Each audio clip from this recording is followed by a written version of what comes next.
Ce matin est donc terminé. Pour autant, le début de la journée a été difficile pour les automobilistes d'une bonne partie nord de la France.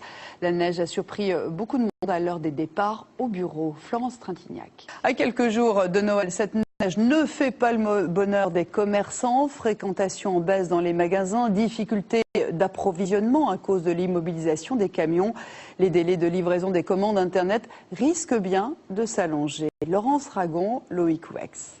Dans un accident ce matin, un passage à niveau près de Maubeuge dans le Nord. Le scandale du Mediator est depuis quelques jours le sujet qui embarrasse les ministres de la Santé successifs. Ce matin, Xavier Bertrand a reconnu qu'il y avait eu de graves défaillances. Aujourd'hui, beaucoup d'inquiétudes chez les patients. Certains sont d'ailleurs livrés à eux-mêmes, essayant de savoir s'ils ont subi des séquelles de ce traitement. Elisabeth de Pourquerie, Agnès Giraud.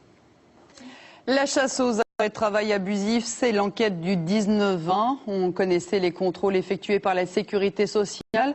Aujourd'hui, les employeurs n'hésitent plus à faire appel à leur propre médecin pour des contre-visites. Leur avis peut même entraîner la suppression des indemnités.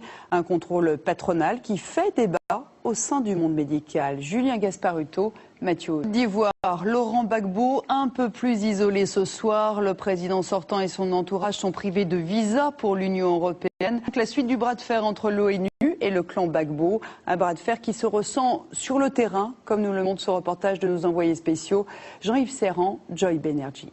Et j'ajoute que les États-Unis haussent le ton ce soir. La Maison-Blanche affirme qu'il est temps pour Laurent Gbagbo de partir. Fin de citation. Une pensée pour les 8 otages français actuellement retenus dans le monde, dont 16.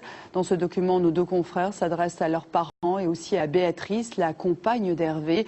La vidéo a été authentifiée. Elle a été tournée vers la mi-novembre. Les consoles de jeux seront une fois encore les produits phares de ce Noël. Un marché de 60 milliards de dollars qui se partagent Sony, Nintendo et Microsoft.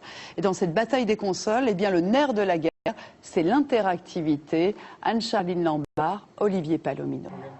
Voilà tout de suite la météo de Florence Klein, puis tout le sport avec Henri Sagnier. Prochain rendez-vous avec l'information, c'est le soir 3, 22h50 avec Stéphane Lippert. Excellente soirée à vous, bonsoir et à demain.